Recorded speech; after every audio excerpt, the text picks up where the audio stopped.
Hello friends, आप सभी का यूपीएससी पीसीएस एस्पिरेंट चैनल में स्वागत है। इसमें हम देखेंगे दृष्टि आईएएस प्रीलिम टेस्ट सीरीज 2023 की टेस्ट नंबर 8। ठीक है, टेस्ट नंबर 8 की आज हम लोग कंप्लीट करेंगे। ये लास्ट पार्ट है। इससे पहले हम क्वेश्चन नंबर 1 to 80 तक देख चुके हैं, जो कि पार्ट वाइज बना है 1 to 4 पार्ट में। वो आप देख सकते हैं, डिस्क्रिप्शन इसके लिंक में दिया हुआ है। और अगर यदि आप न्यू है तो इस चैनल को सब्सक्राइब, लाइक एवं शेयर कर दीजिएगा। और इसमें क्या है, प्रीवियस ईयर पेपर एनालिसिस बना हुआ है प्लेलिस्ट, वो देख सकते हैं। एनसीईआरटी की कुछ वीडियोज है और साथ ही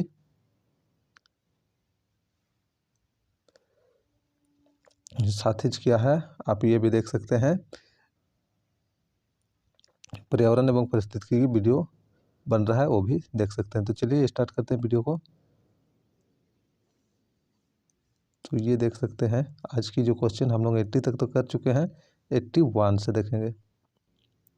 तो 81 क्वेश्चन क्या है, निम्नलिखित में से कौन सी निम्नलिखित में से कौन सी सहकारी क्रेडिट सोसाइटी भारतीय रिजर्व बैंक द्वारा विनियमित है। तो ये क्या है, अर्थव्यवस्था। ठीक है, भारतीय अर्थव्यवस्था बैंकिंग सिस्टम से है, तो कौन से विनियमित नहीं है। शहरी सहकारी बैंक, तो ये जो है आरबीआई से, ठीक है, भारतीय रिजर्व बैंक आरबीआई से क्या है, विनियमित है। ठीक है, यानी कि आरबीआई द्वारा ये प्राप्त है।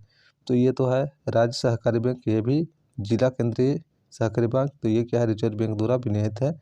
तो कौन सा नहीं है, तो प्राथमिक कृषि ऋण समितियाँ, प्राथमिक कृषि ऋण समितियाँ, इसलिए इसका सही आंसर हो जाएगा प्राथमिक कृषि ऋण से। तो इसकी व्याख्या आप लोग देखना चाहिएगा। तो यहाँ पे है इसकी व्याख्या पूरी, ये लोग ये जो है, ठीक है, 81 की यहाँ पे देख सकते हैं। डी नंबर ये सब क्या है, ग्रामीण सहकारी समिति, ये आप लोग पढ़ लीजिएगा पीडीएफ से। ठीक है, और इसकी पीडीएफ आपको टेलीग्राम मिलेगा, जिसकी लिंक डिस्क्रिप्शन में मिल जाएगा आपको। 82 नंबर, निम्नलिखित युग्मों पर विचार कीजिए। रचना और लेखक, मितक्षरा। ठीक है, मितक्षरा ये जीमूतवाहन नहीं, क्या है, मितक्षरा का जीमूतवाहन नहीं, किसने किया था इसका, विज्ञानेश्वर। ठीक है, विज्ञानेश्वर ने किया था इसकी रचना। तो इस प्रकार ये गलत हो गया, मितक्षरा। ठीक है, मितक्षरा का जीमूतवाहन नहीं किया था, विज्ञानेश्वर जो कवि थे उन्होंने किया थे। फतवा ए आलमगीरी अकबर ने नहीं किया था। औरंगजेब की जो न्यायाधीश लोग थे, जो न्याय करने वाले थे, उसके समूह ने किया था फतवा ए आलमगीरी, इसलिए ये गलत हो गया। अकबर नहीं, इसने किया था। औरंगजेब के जो न्यायाधीश थे, मतलब न्याय देने वाले जो थे अकबर के दरबार में, उन्होंने उसके समूह ने किया था, इसलिए गलत हो गया। सबक ए हिंद खुसरो, ये सही, सबक ए हिंद का रचना खुसरो ने किया था। परिशिष्ट परवन इसकी रचना हेमचंद्र ने किया था, तो ये भी सही है। तो 1-2 गलत है, 3 और 4 सही। उपयुक्त युग्मों में से सही सुमेलित कौन है, तो 3 और 4, यानी कि ऑप्शन नंबर सी। ठीक है, 3 और 4। आगे बढ़े हम 84 नंबर। तो ये आप देख सकते हैं 84 नंबर, निम्नलिखित कथनों पर विचार कीजिए। गुप्त काल में उपरिका और विषयपति प्रांतीय अधिकारी थे, एकदम सही है। गुप्त काल में उपरिका और विषयपति प्रांतीय अधिकारी थे, तो ये सही है। महादंड नायक गुप्त काल के दौरान मुख्य न्यायाधीश अधिकारी थे, तो ये भी सही है, दोनों सही है, इसलिए कथन नंबर सी। ठीक है, इसकी व्याख्या देखना चाहें तो देख सकते हैं, कितना है 83 का ना, यहाँ पे देख सकते हैं। गुप्त साम्राज्य को प्रांतों में विभाजित किया गया था, जिन्हें देश, राष्ट्र या भुक्ति कहा जाता था। तो गुप्त साम्राज्य को देश, फिर राष्ट्र, फिर भुक्तों में विभाजित किया गया था। उनके प्रमुखों को उपरिहा कहा जाता था, तो उनके प्रमुख क्या कहा जाता था, उपरिहा कहा जाता था। इसलिए क्या हो रहा है, हम लोग का कथन 1 सही हो रहा है। दूसरा देख सकते हैं, समुद्रगुप्त के इलाहाबाद स्तंभ शिलालेख के रचयिता हरिसेन एक महादंड नायक मुख्य न्यायाधीश। ठीक है, महादंड नायक यानी कि मुख्य न्यायाधीश अधिकारी थे, इसलिए कथन 2 भी सही हो गया। आगे बढ़े हम 84 नंबर क्वेश्चन, निम्नलिखित युग्मों में ऐसे किस सुल्तान को उसकी उदारता के कारण लाख बख्श के नाम से जाना जाता था। लाख बख्श के नाम से, यानी कि वो क्या है, बहुत ज़्यादा इनाम वगैरह देते थे। ठीक है, इसलिए उसको लाक्स बस्ट के नाम से जाना जाता था। तो वो कौन सा है? कुतुबुद्दीन ऐबक, कुतुबुद्दीन ऐबक। आगे बढ़े हम लोग। निम्नलिखित में से कौन सी नदी अस्थिरता की परिघटना प्रदर्शित करता है? तो इसको क्या है? कोसी नदी। कोसी नदी को अस्थिरता की घाटी में घोषित किया गया है। तो इस प्रकार इसका सही आंसर क्या हो जाएगा? कोसी नदी। आगे बढ़े हम।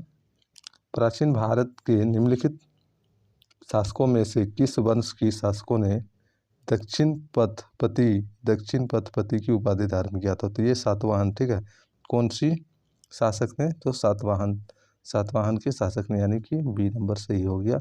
आगे बढ़े। ये सारे आप लोग व्याख्या पीडीएफ से देख लीजिएगा, ठीक है। पीडीएफ यहाँ पे नहीं, मतलब इसकी सोल्यूशन जो है व्याख्या नहीं बताया जा रहा है, तो आप लोग वो देख लीजिएगा। आगे देखते हैं 87।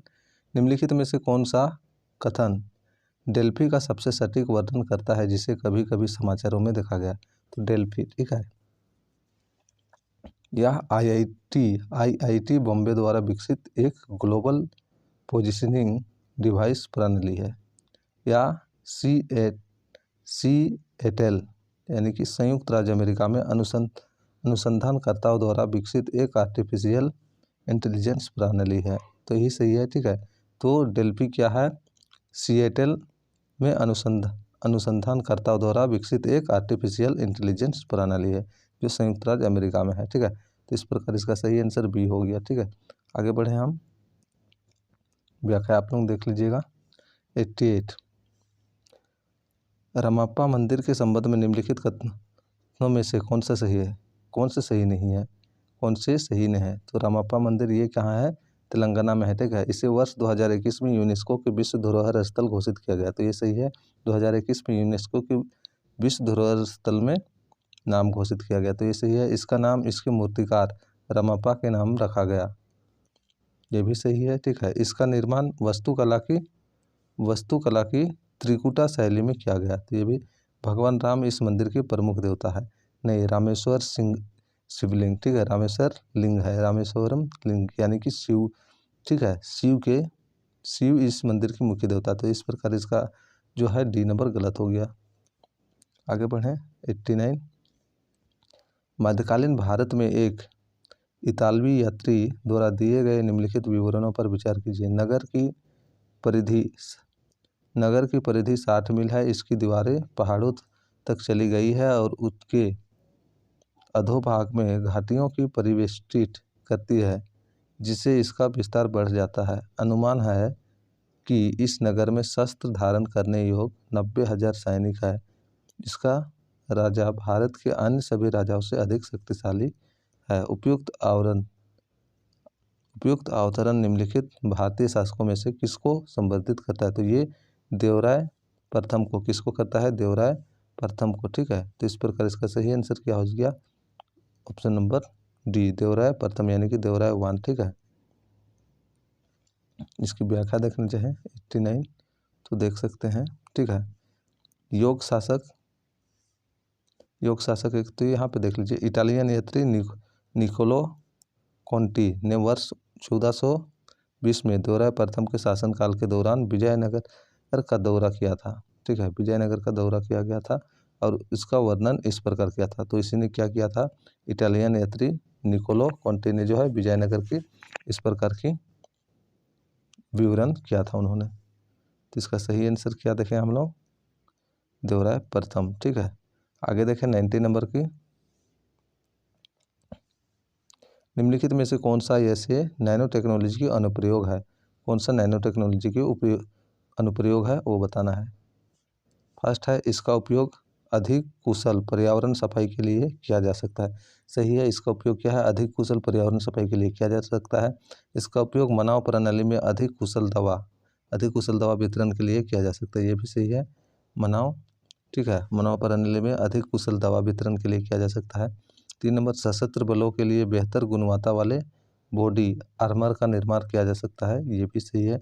इसका उपयोग सौर ऊर्जा के अधिक कुशल प्रग्रहण के लिए किया जा सकता है। तो ये भी सही है। चारों सही है, इसलिए इसका सही आंसर कौन सा सही उत्तर है? बोल रहा है कुट का प्रयोग है। तो 1, 2, 3, 4 सभी के सभी जो किसमें है हम लोग का बी नंबर। आगे बढ़े हम, ठीक है। ये कितना नंबर क्वेश्चन देखें हम लोग? 90। इसकी व्याख्या आप लोग देखना चाहिएगा। तो तो देख लीजिएगा, ठीक है। 90 का ये आप लोग पढ़ लीजिएगा, सारे के सारे क्या है, सही है।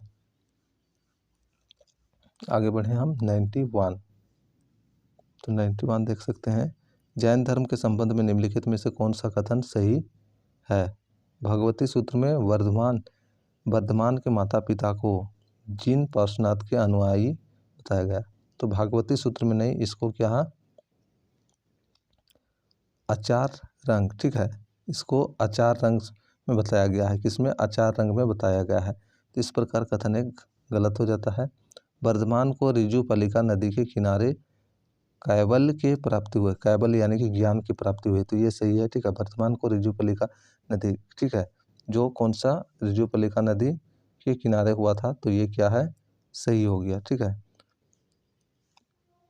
कथन 3 देखें, तीसवें तीर्थकर नेमिनाथ थे जो बनारस में रहते थे, नहीं, तीसवें तीर्थकर क्या है, नेमिनाथ नहीं थे, पार्श्वनाथ थे, ठीक है। और 24वें तो महावीर हुए। तो इस प्रकार जो है ये गलत हो गया। तो कथन केवल 2 सही है। निम्नलिखित कोटों का प्रयोग कर सही उत्तर का चयन करें, तो केवल और केवल क्या हो जाएगा, 2। इसकी व्याख्या आप लोग देख लीजिएगा, ठीक है। कितना है, 92। तो यहाँ तो देख लीजिए 2 नंबर कथन क्या है, सही है, ठीक है। इसको जो कैवल्य यानी कि अनंत ज्ञान, ठीक है, ऋजुपलिका नदी तट पर जंभी ग्राम के किनारे हुआ था। और 3 नंबर गलत क्यों हो गया, क्योंकि 22वें तीर्थकर नेमिनाथ 22वें तीर्थकर थे और 23वें पार्श्वनाथ था, ठीक है। 23वें पार्श्वनाथ और 24वें महावीर हुए थे। आगे बढ़े हम 92 देखते हैं।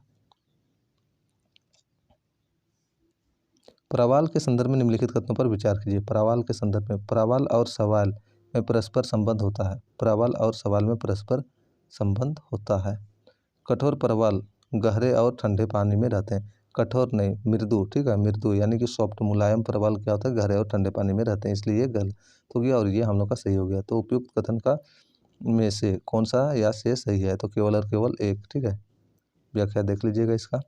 हाल ही में समाचार में उल्लेख किया गया शब्द बार्नेज और बार स्टार निम्नलिखित में से किससे संबंधित है। बार्नेज और बार स्टार किससे संबंधित है। 2 बाह्य जीन जो नई अनुमोदित जीएम सरसों को फसल विकसित करने के लिए उपयोग किए जाते हैं। विश्व स्वास्थ्य संगठन द्वारा पहचाने गए दवा प्रतिरोधी बैक्टीरिया से अलग किए गए 2 जीन। तो इसमें क्या है, ये सही है, ठीक है। क्या है, हम लोग का जो बार्नेज और ब्रास्टर क्या है, 2 बाह्य जीन जो नई अनुमोदित जीएम सरसों फसल, ठीक है, जीएम जो सरसों फसल विकसित करने के लिए उपयोग किए जाते हैं। तो इस प्रकार जो इस क्या है, बार्नेज और बारस्टार क्या है, सरसों की नई फसल विकसित करने के लिए उपयोग किए जाने वाले। तो कथन नंबर ए यानी कि ऑप्शन ए इसका सही हो गया। 94 देखें हम लोग। निम्नलिखित कथनों पर विचार कीजिए। एंटीसेप्टिक निर्जीव वस्तु जैसे फर्श, जल निकासी प्रणाली और उपकरणों पर लागू होते नहीं। एंटीसेप्टिक जीवित ऊतकों में प्रयोग होता है, इसलिए कथन एक गलत हो गया। कीटाणुनाशकों को जीवित ऊतकों जैसे घाव लगने या कट जाने पर या अल्सर और रोगग्रस्त त्वचा वाली सतहों पर लगाया जाता है, नहीं। अल्सर क्या होता है, जो कीटनाशक क्या होता है, कीटनाशकों को जीवित ऊतकों में जैसे घावों में नहीं, एंटीसेप्टिक में लगाया जाता है, तो ये भी गलत हो गया।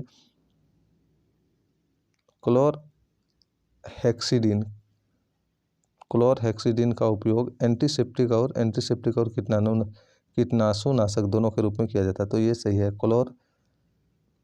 क्लोरहेक्सिडिन का उपयोग जो है एंटीसेप्टिक और कीटाणुनाशक दोनों के रूप में किया जाता है, इसलिए कथन 3 सही है। तो इनमें से कौन से सही है, तो केवल और केवल कथन 3, ठीक है, यानी कि ऑप्शन नंबर सी। आगे बढ़े हम। तो ये देख सकते हैं 95 नंबर पहुंच गए हम लोग। निपुण योजना निम्नलिखित में से किस श्रेणी के श्रमिकों को लाभान्वित करने के संबंध में है। तो निपुण जो है निर्माण श्रमिक, ठीक है। निपुण योजना निम्नलिखित में से किस श्रेणी के श्रमिकों को लाभान्वित करने से संबंधित है। तो ये क्या है, निर्माण श्रमिकों, ठीक है। आगे बढ़े। निम्नलिखित में से किस शासक ने मध्यकालीन भारत में विख्यात फारसी चित्रकारों अब्दुस समद और सायद अली को संरक्षण प्रदान किया था। तो ये किसने किया था, हुमायूं ने। किसने, हुमायूं ने। तो इसका सही आंसर डी हो जाएगा, हुमायूं। आगे देखते हैं 97। घटकर पारा उन नवरत्नों में से एक था जिन्होंने चंद्रगुप्त द्वितीय के दरबार को विभूषित किया। वह था मूर्तिकला और वास्तुकला में एक विशेषज्ञ। ठीक है, तो घटकर पारा उन नवरत्नों में से एक था। नवरत्न मतलब उसके दरबार में जो रहने वाले मंत्री वगैरह या फिर, ठीक है, नवरत्नों में एक था जिन्होंने चंद्रगुप्त द्वितीय के दरबार को विभूषित किया था, मूर्तिकला और वास्तुकला में एक विशेषज्ञ। तो इस प्रकार इसमें क्या है, 97 का ए नंबर सही आंसर हो गया। आगे बढ़े हम 98 देखें। निम्नलिखित में से कौन सा जीव मेमेलिया वर्ग से संबंधित नहीं है? मेमेलिया वर्ग से कौन सा संबंधित है? समुद्री गाय मेमेलिया वर्ग से संबंध है। समुद्री घोड़ा संबंधित नहीं है। ठीक है, सी लोयन ये समुद्री शेर, सी लोयन या समुद्री शेर ये क्या है, संबंधित है। समुद्री हाथी ये भी क्या है, मेमेलिया से संबंधित है। तो इस प्रकार इसका सही आंसर हो जाएगा बी नंबर। ठीक है, कौन सा, ऑप्शन नंबर बी। 99 का देखें।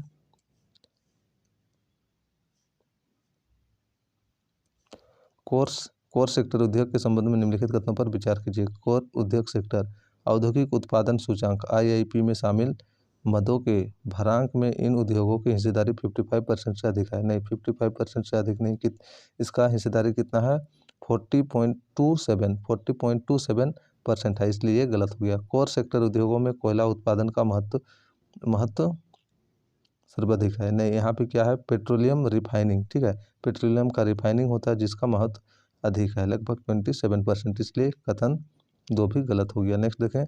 8 कोर उद्योगों का सूचांक उद्योग और आंतरिक व्यापार संवर्धन विभाग DPIIT द्वारा संकलित और जारी किया गया। तो ये सही है। ठीक है, 8 कोर उद्योगों का संसूचक उद्योगों और आंतरिक व्यापार संवर्धन विभाग द्वारा संकलित और जारी किया गया है। तो इस प्रकार ये कथन 3 सही है। उपयुक्त कथनों में से कौन सा सही है, तो केवल और केवल क्या हो जाएगा हम लोग का 3। आगे बढ़े 100 यानी कि लास्ट क्वेश्चन। तो अगर यदि आप न्यू हैं तो प्लीज़ इस चैनल को सब्सक्राइब, लाइक एवं शेयर कर दीजिएगा। ठीक है, निम्नलिखित शासकों में से किसके शासनकाल के दौरान हिंदी साहित्य की शानदार कृतियों में से एक पद्मावत संकलित किया गया? तो ये क्या है, शेरशाह सूरी के शासनकाल में। किसके शासनकाल में, शेरशाह सूरी के शासनकाल में क्या है, हिंदी साहित्य की शानदार कृतियों में से एक पद्मावत संकलित किया गया था। तो कब, शेरशाह सूरी के शासनकाल में। ठीक है, इसकी व्याख्या आप लोग देखना चाहिएगा, तो ये देख लीजिएगा। तो इस वीडियो में इतना ही, फिर हम नेक्स्ट वीडियो में मिलते हैं। टेस्ट सीरीज जो होगा हम लोग का दृष्टि IAS की टेस्ट नंबर 9 होगा। ठीक है, टेस्ट नंबर 9 कंप्लीट करने के बाद टेस्ट नंबर 10, इसी प्रकार आगे बढ़ते जाएंगे। ठीक है, और यहाँ पे पर्यावरण एवं पारिस्थितिकी की भी क्लास चल रही है, वो भी आप देख सकते हैं। और बाकी क्या है, हम लोग नेक्स्ट वीडियो के साथ मिलते हैं। आप लोग शेयर कर दीजिएगा वीडियो को। चलिए फिर नेक्स्ट वीडियो के साथ मिलते हैं।